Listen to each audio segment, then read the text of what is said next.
কি সাংঘাতিক রাস্তা এখন আমাদের ক্রস করে যেতে হবে, পুরো নদীর ওপরটা বরফে ঢাকা। আর এই রাস্তাটা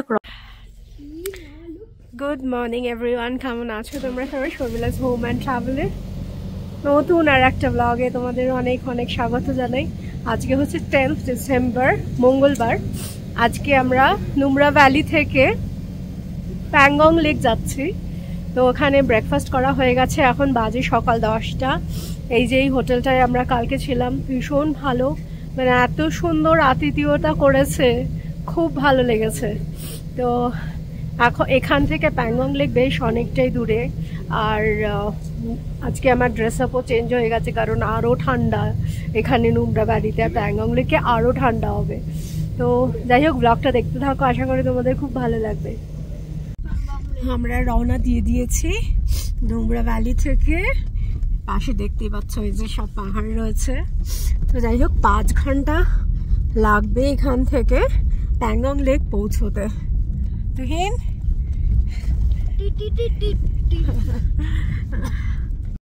আজকে কিন্তু ওয়েদারটা দেখেছো, রোদটা কিন্তু অতটা স্ট্রং নয় আজকে, একটু মেঘলা মেঘলা রয়েছে ওয়েদারটা। কিন্তু আমরা প্যাংগং লেক যাচ্ছি। প্যাংগং লেক দেখার জন্য কিন্তু আমরা ভীষণ এক্সাইটেড। আর এই জায়গাটা দেখো, কি অসাধারণ না? দূরে পাহাড় আর মাঝখান থেকে রাস্তাটা যাচ্ছে, অসাধারণ লাগছে দেখতে, অসম্ভব সুন্দর। কতক্ষণে প্যাংগং লেকের কাছে পৌঁছবো। এখানে যেতেই দেখো রাস্তায় কিন্তু কনস্ট্রাকশনের কাজ হচ্ছে, এই যে পাহাড় কেটে আরও সুন্দর করে রোড তৈরি করা হচ্ছে। কারণ এই ঠান্ডাতেও কিন্তু এরা কিন্তু অনবরত কাজ করে চলেছে, অনেক জায়গাতেই দেখলাম। আর যেহেতু সিজনের আগে এগুলো আর কি ওরা কমপ্লিট করবে, সেই জন্য। এখন আমরা দেখো এই শায়ক রিভার তো লাদাখের বিশাল বড় কিন্তু একটা রিভার, শায়ক রিভার। তো এই সেটাই আমরা ক্রস করব, এই ব্রিজটার ওপর থেকে এখন যাচ্ছি। খুব সুন্দর লাগছে। পাশে যে লেক, নদীর যে রংটা, আহ, এই যে দূর থেকে একটু মানে হালকা হালকা কিন্তু এখনো বোঝা যাচ্ছে যে হালকা একটা ব্লু কালার, বেশ ভালো লাগছে। আর ওপরটা কিন্তু পুরো আইস হয়ে রয়েছে, ওপরের লেয়ারটা একদম আইস। অসাধারণ সুন্দর। এক একটা সিজনের, আমি লাস্ট ব্লগেও বলেছি যে লাদাখের কিন্তু এক একটা সিজনের এক এক রকম বিউটি আর কি। তো এই সময়ও কিন্তু লাদাখের এই যে আইস, এই যে লেক ফ্রোজেন হয়ে যাচ্ছে, পুরো ওপরের লেয়ারটা বরফ হয়ে যাচ্ছে, সেগুলোও কিন্তু অসম্ভব সুন্দর দেখতে লাগছে। তো সেজন্য যদি তোমরা লাদাখে আসো, ডিসেম্বরে আসলে ফার্স্টের দিকেই ঘুরতে আসবে। এই জায়গাটায় আমরা ক্রস করছিলাম, না নেবে গাড়ি থেকে পারলাম না। এগুলো কিন্তু আমরা সবসময় ক্যালেন্ডারে কিন্তু এই ধরনের ছবি দেখে থাকি। আর আজকে দেখো রিয়েল লাইফে দেখছি এই লেকটা, লেকের ওপরটা পুরো বরফ হয়ে গেছে, একদম বরফে পুরো ঢেকে গেছে। মানে এত অসাধারণ, এত অসম্ভব সুন্দর লাগছে এই জায়গাটা। মানে না নেবে গাড়ি থেকে আর পারলাম না, যে না এই জায়গাটা তো একটু তোমাদেরকে দেখাতেই হবে, যে এই জায়গাটা এত অসম্ভব সুন্দর। এই যে দূরে পাহাড়, আর এখানে প্রচুর কিন্তু এই যে পাথর রয়েছে। লাদাখে কিন্তু প্রচুর পাথর তোমরা দেখতে পারবে জায়গায় জায়গায়। আর এই জায়গাটা এই যে বরফে ঢেকে রয়েছে না এই লেকটা, মানে অসম্ভব সুন্দর লাগছে দেখতে, অসম্ভব সুন্দর। এখন আমরা আবার এগিয়ে যাচ্ছি প্যাংগং লেকের দিকেই। Pangong lake actually Nubra valley থেকে না হলেও 4-5 ঘন্টা লাগে প্যাংগং লেক পৌঁছতে। এই জায়গাটাতেও আবার আমরা হল্ট করলাম, মানে জায়গায় জায়গায় যেইখানে যেইখানে মানে আমাদের সুন্দর লেগেছে জায়গাটা। মানে কি বলবো, ওই পেছনেই রয়েছে শায়ক রিভার। আর এইখানেও কিন্তু এই যে কনস্ট্রাকশনের কাজ হচ্ছে দেখে আমাদের রাস্তাটা কিন্তু এখানটা একটু চেঞ্জ হয়ে গেছে।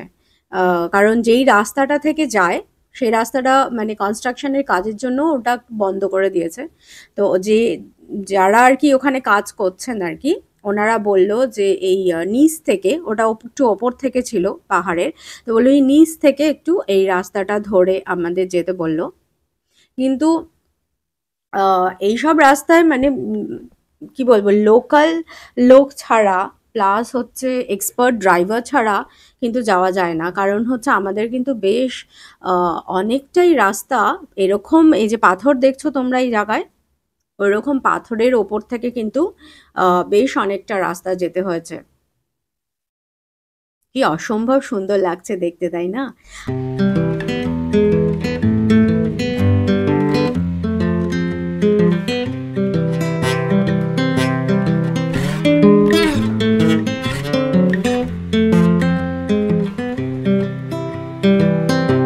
I've been thinking about myself today, thinking how I changed, how I really don't care if you are here or if you don't stay. Now I'm feeling those winter blues, but I don't wanna cry. All we ever do is laugh it off, and I'm sick and I don't know why. এই জায়গাটা দেখো কি অসাধারণ সুন্দর, মানে এত অসম্ভব সুন্দর এই জায়গাটা। এখনো আমরা কিন্তু আবার রয়েছি এই সায়ক রিভারের পাশেই। এই আর চারিদিকে পাহাড়, বড় বড় পাহাড়, উঁচু উঁচু পাহাড়, আর মাঝখান থেকে সায়ক রিভার যাচ্ছে। কি যে অসম্ভব সুন্দর, মানে কোনো ভাষা নেই আমার বলার মতো, এত অসম্ভব সুন্দর এই জায়গাটা দেখো। আবার এই যে পুরো বরফে ঢেকে রয়েছে এই রাস্তাটা। আর আমাদের এই যে মানে সাংঘাতিক এখন একটা রাস্তা দিয়ে আমাদের ক্রস করতে হবে, এই যে আমাদের গাড়ি এখানে আটকে রয়েছে। এই যে যেটা তোমাদের আগে বললাম, এই যে পাথুরে রাস্তা দেখছো তো, পুরো পাথর একদম, তার ওপর থেকে আমরা যাচ্ছি। এই রাস্তাটা এখন মানে চেঞ্জ হয়েছে, যেহেতু কনস্ট্রাকশনের মেন রোড তৈরি হচ্ছে, সেই জন্য এখন আমাদের এই রাস্তাটা দিয়ে বেশ অনেকটাই পথ আর কি যেতে হবে, গিয়ে তবে মেন রোডটা আসবে। কিন্তু তার আগে, মানে মেন রোডটা আসার আগেও কিন্তু একটা সাংঘাতিক একটা রাস্তা দিয়ে এখন আমরা যাচ্ছি। দেখতে পাচ্ছ পুরো লেকে, এটা নদীর ওপরে এই যে কিছুটা পোর্শন, এই যে দেখো পুরো বরফে জমে রয়েছে। আমাদের ভীষণই ভয় লাগছিল এখান থেকে যেতে, যে জানি না যে এটা কতটা ডেপথ রয়েছে। বেশি যদি ডেপথ হয়ে থাকে তাহলে তো গাড়ি পুরো ঢুকে গেলে মানে অবস্থা খারাপ হয়ে যাবে। এই যে পুরো রাস্তা দেখছো বরফের, আর এখানে এমন একটা জায়গা যে তুমি কোনো হেল্প পাবে না, কেউ নেই আশেপাশে, কেউ নেই।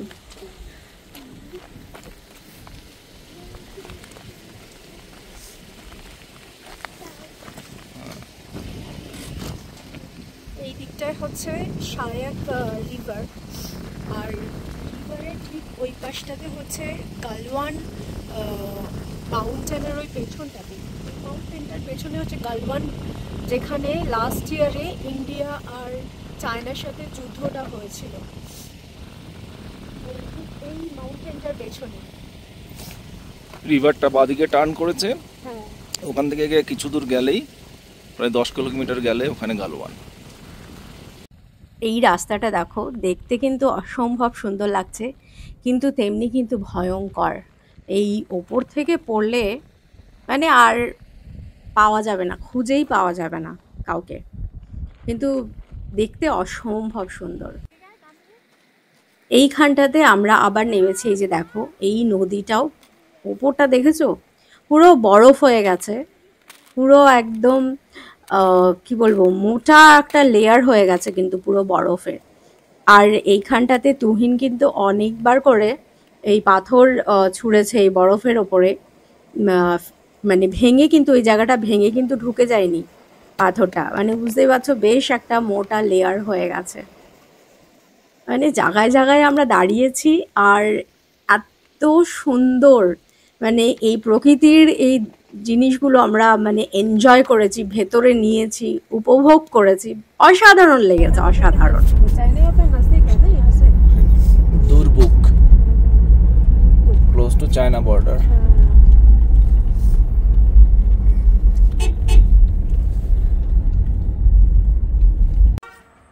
দুর্বুক টাউন।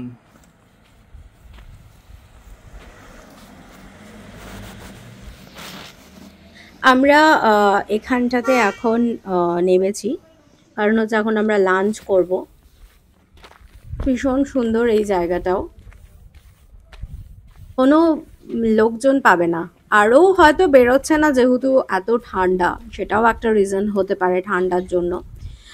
কিন্তু রাস্তাঘাটে কোনো লোকজন দেখা যায়নি, মানে ভীষণই কম, খুবই কম লোকজন রয়েছে। তো এখানে আমরা লাঞ্চ করব দেখেই নেমেছি। দেখো এখানে কিন্তু অনেক, এই যে সামনে দোকানপাট ওগুলো সব বন্ধ রয়েছে।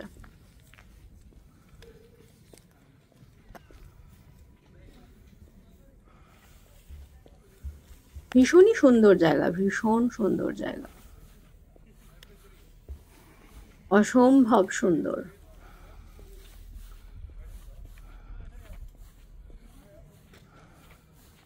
আমরা তো প্যাংগং লেক কখন পৌঁছবো মানে তার অপেক্ষায় রয়েছি। কারণ হচ্ছে প্যাংগং লেক জানো তো, মানে তার কালারের জন্য, মানে ওই যে প্যাংগং লেকের ওপরে যে ব্লু আর গ্রিন এই কালারটা হয় না, অসম্ভব সুন্দর লাগে। আর তার মধ্যে যখন ওই পাহাড়ের রিফ্লেকশনটা পড়ে ওই লেকের ওপরে, ওই জায়গাটার মানে বিউটিটাই হচ্ছে অন্যরকম, প্যাংগং লেকের বিউটিটাই। আর মানে কি বলবো, প্যাংগং লেকের অল্টিটিউড হচ্ছে মানে খুবই মানে 14,270 ফিট ওপরে সি লেভেলের থেকে। তাহলে বুঝতেই পারছো যে কতটা ওপরে রয়েছে আর কি সি লেভেলের থেকে প্যাংগং লেক।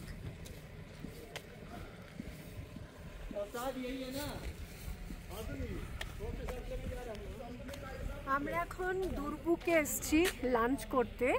এখনও প্যাংগং লেক পৌঁছতে আরও প্রায় 1 ঘন্টা মতো লাগবে। তো এখান থেকে একটু কিছু খেয়ে তারপর আবার আমরা রওনা দেবো প্যাংগং লেকের দিকে।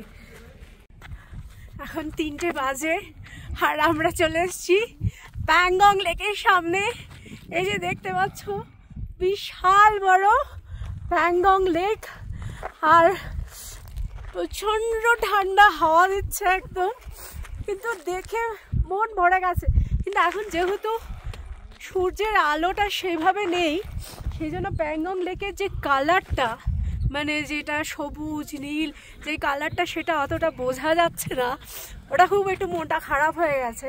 তাও আমরা কালকে সকালে, আমরা যেহেতু আজকে রাতটা প্যাংগং লেকে স্টে করছি, তো কালকে সকালে আরেকবার আসবো, তখন মানে চেষ্টা করব যে ওটা যদি তোমাদের আরেকবার দেখাতে পারি, যে প্যাংগং লেকের যে কালার, অরিজিনাল কালার, সেটা যদি দেখাতে পারি।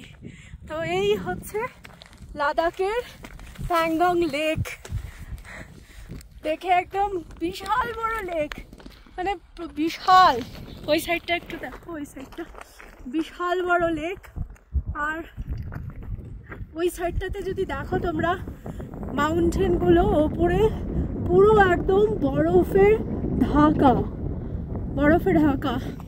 প্রচণ্ড কনকনে মানে ঠান্ডা হাওয়া দিচ্ছে, প্রচণ্ড কনকনে ঠান্ডা হাওয়া।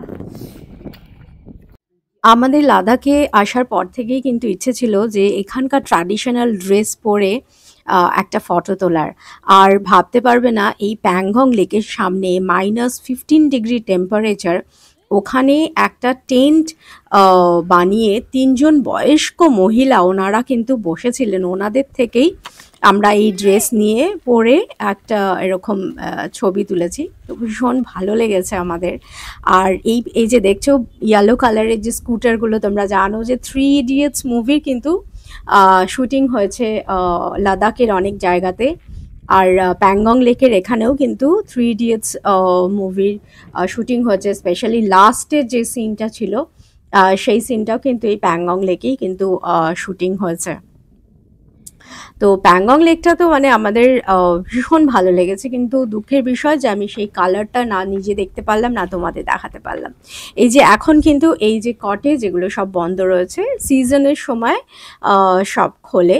মানে সিজন, লাদাখে ঘুরতে আসার মেন সিজন হচ্ছে কিন্তু এপ্রিল মে থেকে শুরু হয় টিল অক্টোবর পর্যন্ত।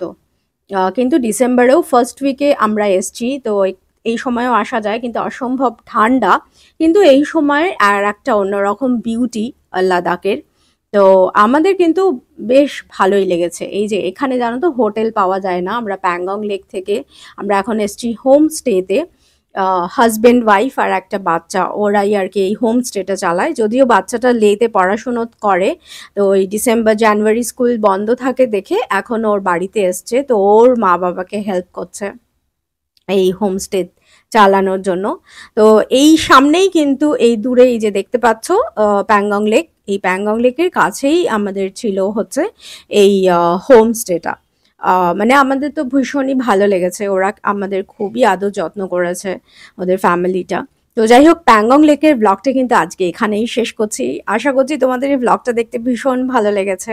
ভালো লাগলে প্লিজ ভিডিওটা একটা লাইক করে দিও, কমেন্ট করে জানিও তোমাদের কেমন লাগলো। সবার সাথে প্লিজ শেয়ার করো, শেয়ার না করলে লোকে জানতে পারবে না। প্লিজ শেয়ার করো, লাইক করো, সাবস্ক্রাইব করো চ্যানেলটা। আর এর আগে আমরা কিন্তু এটা পুরো একটা লাদাখের কিন্তু ট্রাভেল সিরিজ চলছে। আগের যেই ব্লগগুলো হয়ে গেছে লেতে ঘোরার, দেন নুব্রা ভ্যালিতে ঘোরার, সেই সব ব্লগের লিঙ্কটা আমি ডেসক্রিপশন বক্সে দিয়ে দেবো। যারা এখনও দেখোনি ওখান থেকে দেখে নিও।